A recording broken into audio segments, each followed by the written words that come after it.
All right, we're live. Welcome to Fireside Chat number 236.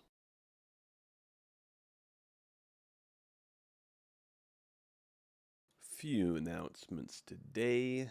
We're going to start with congratulations to Basivald Leitling, who is the Warrior of the Month this month. He's always been doing a lot of good stuff, talking, bringing a lot of new recruits. Very exciting to see. Further congrats to the Disciples of the Traveler, our Destiny 2 Rough Platoon. They are the Platoon of the Month.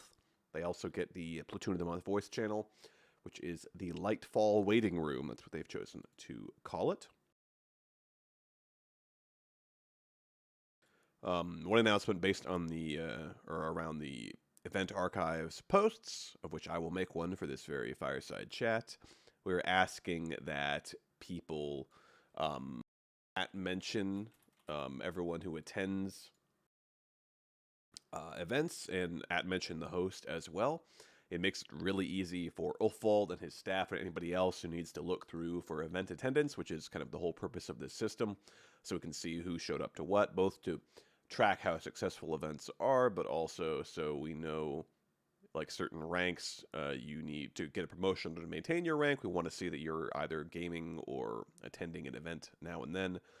Makes it way easier to do that if you just mention everybody. It makes sure there's going to be no typos or anything, because if you have a typo, the mention wouldn't go through on Discord. If you need help with any of this, contact me or any of the COs, but we are asking that everybody does that for their events, basically, to make everything a lot easier.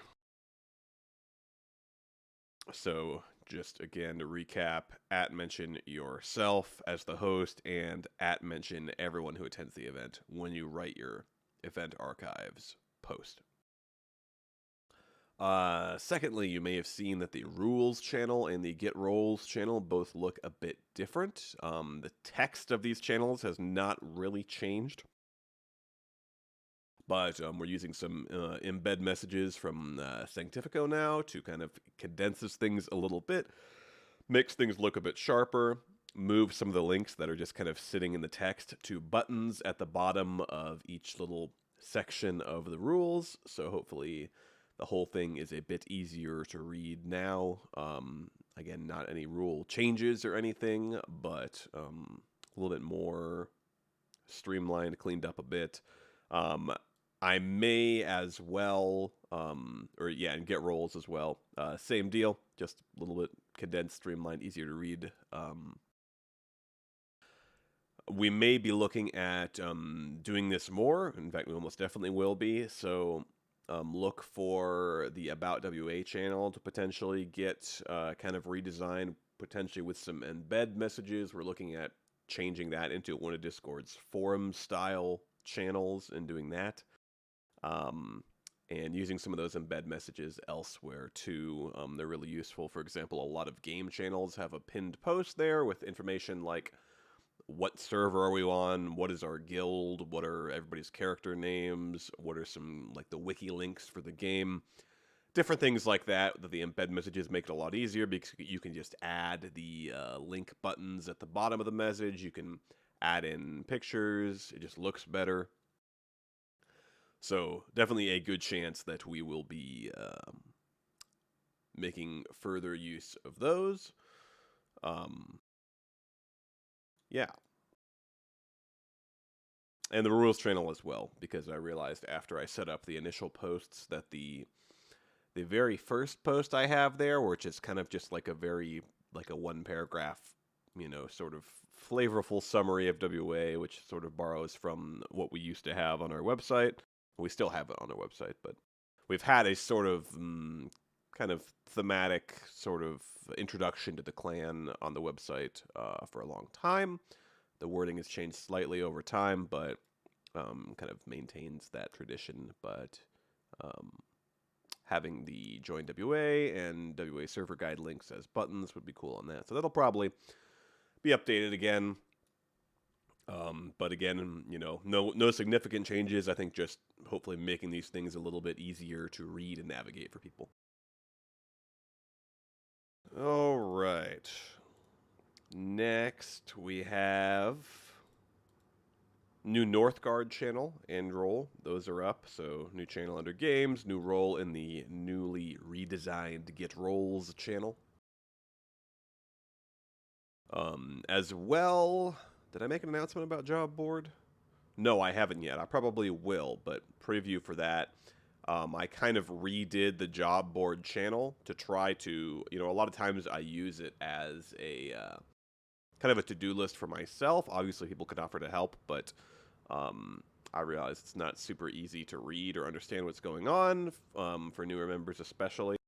So I kind of deleted almost all the posts in there or edited them to kind of reword them to look more like your typical actual job board postings, explaining what we could use help with. Some of the posts you'll see are more like something that's being worked on. I mean, feel free to inquire about anything, but it doesn't. Some of these may be like House Dippity planning night order. That's mostly just being done with myself and talking with some of the White Knights of House Dippity, our old night order. It still technically exists. It's just kind of inactive, retired. So that's kind of something that's being done behind the scenes. But yeah, most of the stuff in job board now is things that people could possibly help with, depending on your skill set and interest. Let's see. I think I had one more thing here. Yeah, I think this is in the job board as well, but the Council of Houses. If you're on the Council of Houses, please reply. We're waiting for input from a lot of people still. Again, it's under the House HQ category, so please do check that if you're a lord, lady, prince, or princess of your house. Check that out, reply. Give your input on the issues being discussed there, which include a few ideas. One of which is the potential to have house champions, which would basically be particular people in the house that are designated by the leader of the house to sort of represent that house in battle. So, chiefly in house competitions, most importantly, the Hjor thing that we have right around the clan anniversary, June of every year. But any other house competitions that happen as well. Potentially for houses that have an inactive or unwilling lord or lady in some of these competitions, a champion would then lead the house in that competition, just kind of representing them as the sort of battlefield leader, basically. Also, something we used to do is used to have a list of heroes for each house, which would be kind of past famous members, certainly Saints and Ainayar, but also other members that are maybe lesser known but contributed a lot, past and present. So I'd like to bring that back. Potentially, also, we're talking about each house having their own system of selecting a new lord or lady, like succession laws, basically. Kind of something I was thinking about based on Crusader Kings 2, for you Crusader Kings players. So the thought was that each house could potentially have, their own way of doing things in that regard. They could vote for a new leader. They could say, if you're the lord and then you step down, it has to pass to one of your recruits, one of your direct descendants, essentially. Or it could be that you have the prince or princess, it goes directly to them. It could be that they have to name a whole line of succession that doesn't have to be a straight line, but they have to name multiple heirs in the event of some kind of disaster or something like that. Just kind of random ideas, but I think I have this thought because we have new recruits potentially now filling out a recruitment application, which I think is cool. But the thing is, picking a house is kind of a big deal. And I mean, back in the day, you almost didn't really get to pick. I mean, you're basically forced into your house. And naturally, we always would have a few people that say, oh, why can't I switch? Oh, I don't like my house. And it's, on the one hand, it's kind of like, well, I mean, just deal with it. It's kind of like whatever you're born into, you're kind of stuck with that. But on the other hand, I think that we can kind of try to throw people a bone and maybe try to differentiate houses a little bit more to the casual observer. Like, there's some more things they can read about for each house beyond just them being different colors and having different coats of arms. I mean, those are visual things that are cool, but we could have more little flavorful differences between them, I think. That's something we're talking about. I may have mentioned this previously, but we're also talking about finding something to do with a kind of honor system. So basically, a currency that you can earn, or potentially houses and families can earn for something that's sort of always going. So it's kind of, it's never like reset or anything like that. It would kind of be a way for people to kind of feel they are contributing to their house and there's some meaning to their house and they're belonging to it, even outside of the hero thing, because usually that's the pattern we have. It's always difficult to have both the chain of command platoons and houses and families in the forefront of people's minds. For some people, they can think about both, they like both, but a lot of people, they kind of don't know what one or the other is, depending on the time of year. Usually, outside of the hero thing, they don't really know what their house and family means. And some of that's up to, the leadership of their house and family, but also, I think if we found some way to kind of regularly remind people, having some kind of system where, you earn honor for your house has sort of a total honor number, total amount of currency, would be kind of cool. So we've been talking about that as well, and a few other odds and ends, but those are some of the house and family changes on the horizon. Oh, lastly, yes, we were talking about bringing back duchies, basically. So a kind of intermediate step between a house and a family. We've also talked about minor houses, potentially, too. That's something we used to do. But I think having those intermediate steps could be cool. A, just so it isn't such a big jump, and B, because potentially there are people that would like to be able to make that, you know, have that achievement of having established a minor house or a duchy, but they might not actually want to leave their original house. So at least if you get to that point where you establish, you become a duke, you have a duchy with two families within it or whatever, at least that is kind of that achievement, and then you don't actually have to leave your house necessarily unless you really want to, because making your own house, of course, you would have to leave your current house, and for some people that's kind of a challenge. I should make a note of this too, because I think it's not on job board, but something I brought up previously is, I don't know if I mentioned this in the past, but we kind of unearthed an interesting couple of facts on the old 2008 forums, one of which is, for example, the Athling family of House Kilroy, not to be confused with the Althing chamber where the officers are gathering. Often there are typos I see with those two. The Athling family is, of course, related to Athcusi Pride Kilroy, the founder of House Kilroy.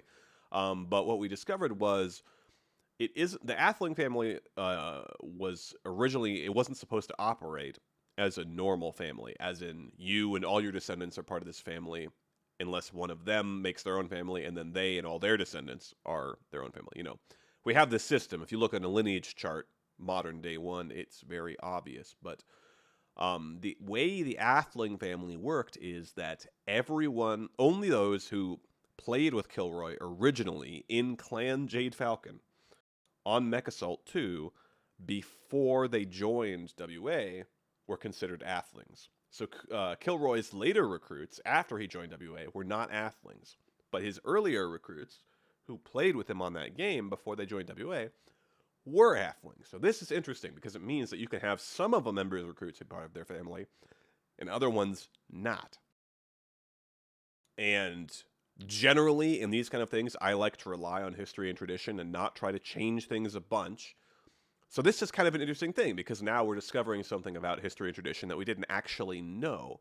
So essentially what this means is that potentially we can look at, for current families or forming new families, splitting them up along some kind of divide, as in not all of your recruits have to be in your family.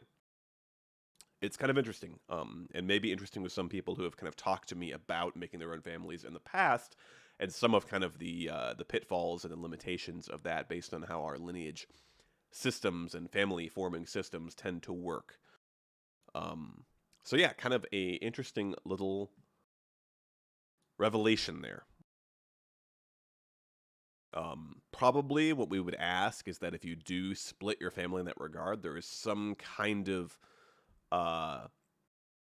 motivation for it. So it shouldn't be just divided up like, hey, let's take a poll.